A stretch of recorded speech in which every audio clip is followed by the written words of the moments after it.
आलेले आहेत. मी यांचं काम 97 सालाला मी भडकंबा नवालेवत होते, यांना माहिती असेल.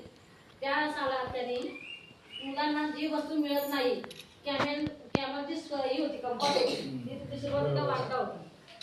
आणि आमच्या मुलांना भडकंब्याच्या त्या इतकी आवडली होती, कारण त्यावेळी परिस्थिती पण नव्हती मुलांची. आता भरपूर खूप हे झालेलं आहे, पण तुम्ही ते झाड लावलंय त्याचं म्हणजे 35 वर्ष एवढं सतत कार्य करत राहणं ही एवढी साधी सोपी गोष्ट नाहीये, हे आम्हाला कळतं. आणि ते सुद्धा एवढ्या पावसा पाण्यातून ठरलेल्या नियोजनाप्रमाणे येऊन त्या शाळेत ते कार्य करणं किंवा ते वस्तू वाटणं, यासाठी तुम्हाला जवळजवळ वर्षभर तरी नाही म्हटलं तरी नियोजन वगैरे सगळं करावं लागत असेल, ह्याची आम्हाला कल्पना आहे.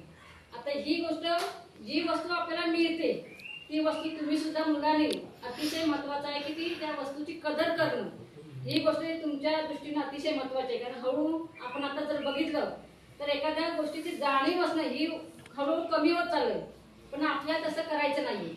आपल्याला एखादी गोष्ट कुणीही दिली तरी त्या गोष्टीविषयी कृतज्ञता असणं हे अतिशय महत्वाचं आहे.